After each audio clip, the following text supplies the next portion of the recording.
What's up, DS3 TV? We are back for another Ottoman Empire part. I feel like this is 13 or 14, but you know, you're gonna see the part under me anyway, so it doesn't matter. But yeah, this is the Siege of Rhodes 1522. And yeah, so let's get into it. Also subscribe to the channel. Want to get 500 subscribers by January 14th. And yeah, so let's get into the video and let's learn some more about the Ottomans.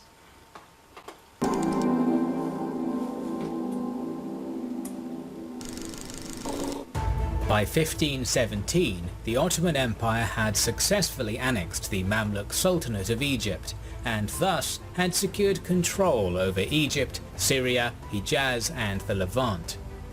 The empire nearly doubled in size at this time, but the descendants of the House of Osman would soon hunger for further expansion. A number of events would make the Ottomans vie for naval dominance in the Mediterranean Sea. Taking Rhodes was the crucial first step for gaining this dominance, and that made a war with the Knights Hospitaller inevitable. This video is made possible thanks to our sponsor, Wix. Wix is a free platform that you can use to create your own website, customized to your liking, for any purpose from business to personal. Wix's technologically advanced platform offers channel and build your own site by clicking on the link in the description or by entering the URL wix.com/kingsandgenerals. The Ottoman takeover of Egypt changed the situation in the Mediterranean basin, as European merchants lost their spice trade routes. It was also crucial in terms of Islam, as the last That means Europe was going to be mad because you know Europe loves their spices. Abbasid Caliph Al-Mutawakkil III was captured and forced to surrender the title to Selim I, which meant that the Ottoman sultans now claimed overall leadership over the Muslim world. According to Ottoman sources, that forced the Safavid Shah Ismail I to sue for peace with Selim, but that is not confirmed by Iranian sources. However, we know that a large garrison was left by the Ottoman Sultan in eastern Anatolia on his way back to the capital. During this period, the Ottomans became eager to build a sizable navy, both to defend against the superior European naval powers and to gain new lands in the region. The expansion of Spain in northern Africa created another opportunity, as the Emir of Algeria decided to invite the Ottoman privateers Uruj and Hayreddin, who would later be known as Barbarossa, to help him against the Spaniards in 1516. By 1518, Hayreddin made Algeria an Ottoman province, and although Spain continued to fight him for a few years, the Ottomans now had a springboard to attack both Italy and Spain. In 1520, Sultan Selim I passed away, succeeded by his son Suleiman, today known as Suleiman the Magnificent. The new Sultan We watched a few videos on Suleiman the Magnificent, so you know I do know a little bit about him. His desire was to gain more lands in Europe. As the Hungarian kingdom was going through a period of crisis, in 1521 Suleiman restarted the war against it. His goal was the most important fortress on the Danube, Belgrade. We have limited information on the siege, but it started on the 25th of June and it seems that there was a few hundred strong garrison defending.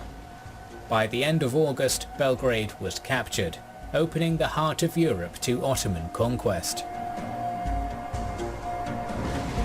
At the same time, Suleiman continued his naval preparations.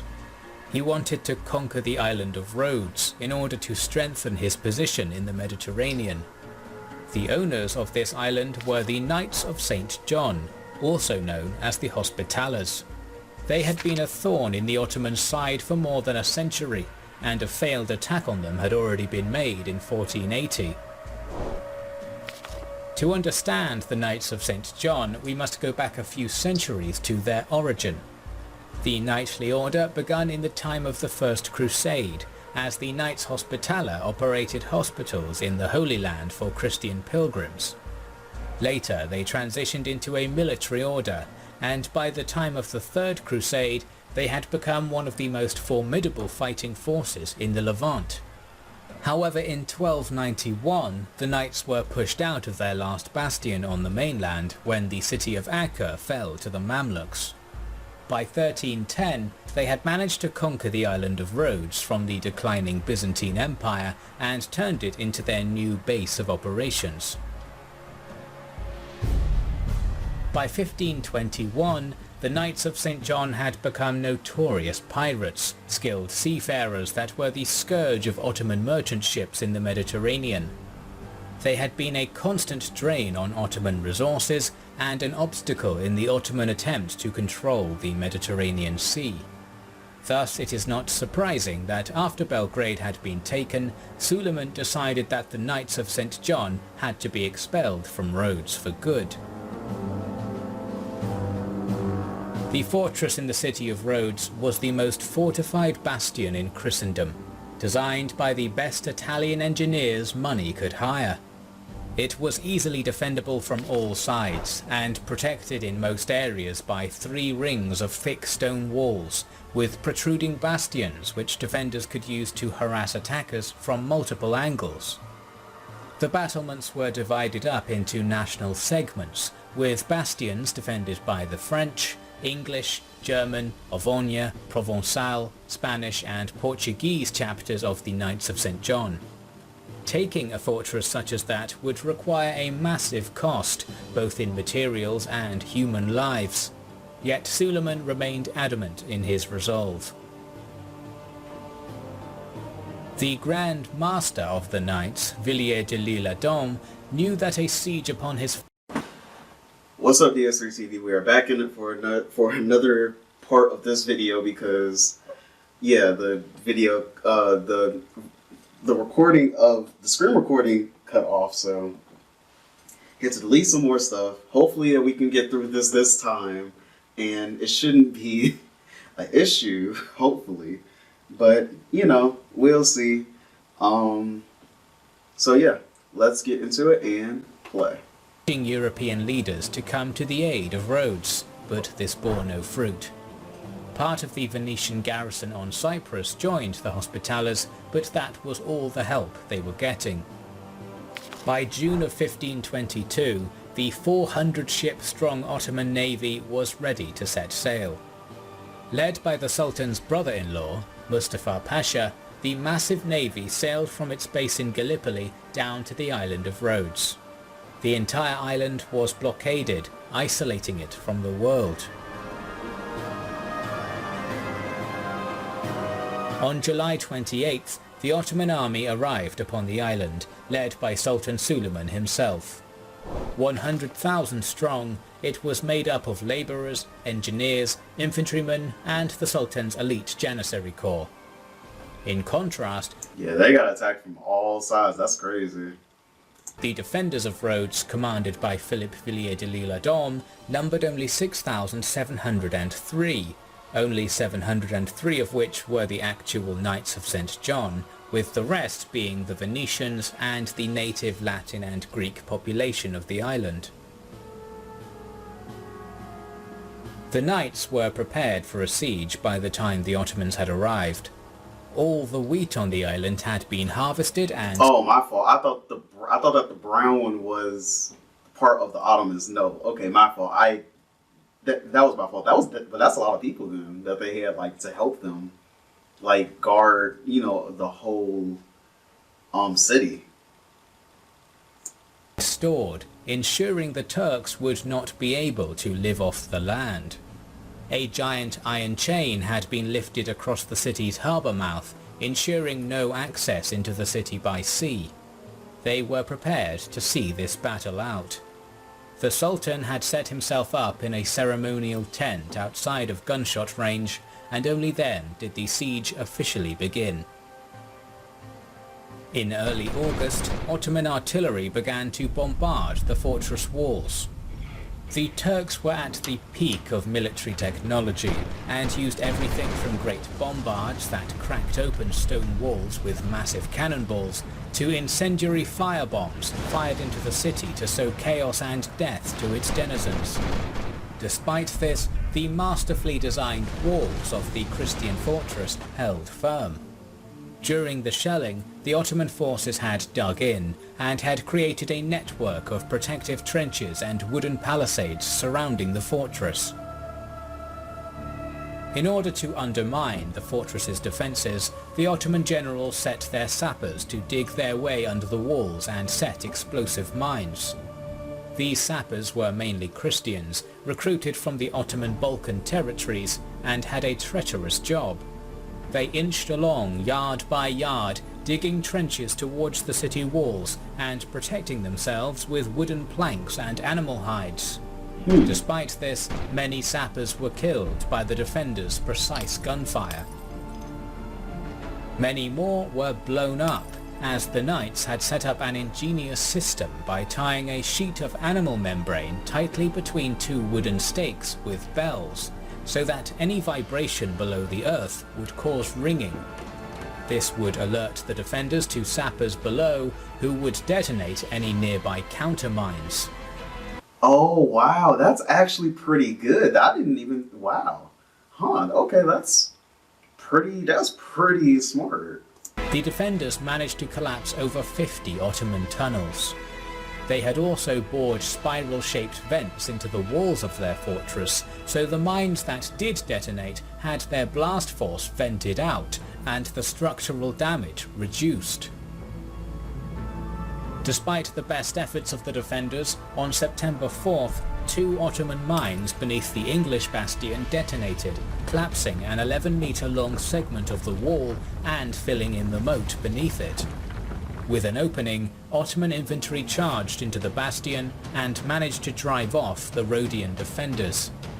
They planted banners on the battlements to celebrate their victory, but were promptly driven off by a counterattack led by the English knights and the Grand Master L'Isle-Adam himself.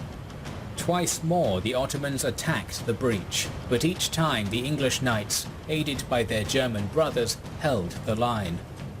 Both sides took heavy casualties in this exchange.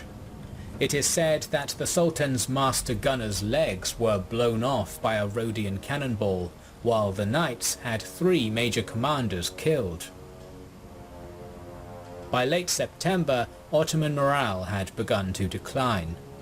Yet on the 19th of that month, Ottoman spies managed to inform Suleiman that the Spanish and Provençal bastions were less protected than they originally thought, with no inner wall or protective ditch. With new resolve, the Sultan ordered a renewed full assault on these portions of the fortress walls. The Grand Vizier, Mustafa Pasha, led the attack. The bombardment took the knights by surprise, and the Ottoman forces managed to get over the walls of the Spanish bastion. A fierce melee ensued, with elite janissaries dueling disciplined knights. The Spanish bastion changed hands twice, but ultimately the Ottomans were repulsed from the walls. Furious at this failure, the Sultan demanded that Mustafa Pasha be executed, yet relented upon the pleading of his high-ranking officials to do otherwise. Nevertheless, Mustafa was shipped off to Egypt and replaced with Ahmed Pasha, an experienced military engineer. Back and forth fighting continued throughout the month of October, mostly around the collapsed wall of the English bastion. The knights and their Rhodian subjects managed to keep the janissaries at bay, but each sortie would cost precious lives, lives that the highly outnumbered defenders could not afford to lose. By December, both the Ottomans and Rhodian defenders were thoroughly demoralized. The Ottomans had experienced a massive loss of life, and disease ran rampant through their ranks, killing many more. Meanwhile, the Knights and Rhodians had few living defenders remaining, and... Yeah, think about it, because only, recently, it's been more people that have died from actual, gunshot wounds and stuff like that, in war, in actual war accidents, than, in actual war deaths than sickness, because, that was the main cause of death in most wars at this time too. So yeah. And with no help on the way, they knew they could not hold out much longer. On December 11th, peace talks between the two sides began. Suleiman offered the citizens of Rhodes food and protection if they surrendered, but death and slavery if he had to take the city by force. Negotiations would soon derail when the Latin and Greek citizens pushed too hard for assurances from the Sultan, who ordered his men to resume bombarding the city once more. On December 17th, Ottoman forces once more overran the Spanish bastion and killed its defenders. This time it remained permanently in Ottoman hands. It was the end for the Knights. There were simply not enough soldiers left to defend the city, and the walls had been all but reduced to rubble after months of constant shelling. A peace was made on the 20th, and the terms were fairly amicable. The surviving knights would be spared their lives and be provided ships by the Sultan to sail to Crete. The citizens of Rhodes were promised safety from massacre and the desecration of their churches, and freedom from Ottoman taxation for 5 years. The knights departed from their fortress with honour, wearing their full regalia and beating their drums. They embarked on the ships provided to them after a valiant defence and sailed away from the island. At this point, the Ottoman and the Western sources differ, with the latter claiming that a massacre followed and the Church of St. John was converted into a mosque immediately. The sources are also conflicted on the number of the Ottoman losses, ranging from 1,000 to 20,000 casualties. Oof. As a result of the conquest of Rhodes, the Ottoman Empire secured total domination of the eastern Mediterranean Sea, but the Ottomans would have to meet the Hospitallers in battle yet again. For now, Sultan Suleiman was able to turn his attention towards the core of Europe. His invasion of Hungary and the famous Battle of Mohács would be soon to follow. Thank you for watching another episode in our series on... Well, this was a good video. Talk to you guys in the next video. Also, subscribe to the channel when we get 500 subscribers by January 14th. And yeah, so see you for the next video, and also for the next Ottoman War video. So yeah, talk to you guys in the next one, and yeah, peace.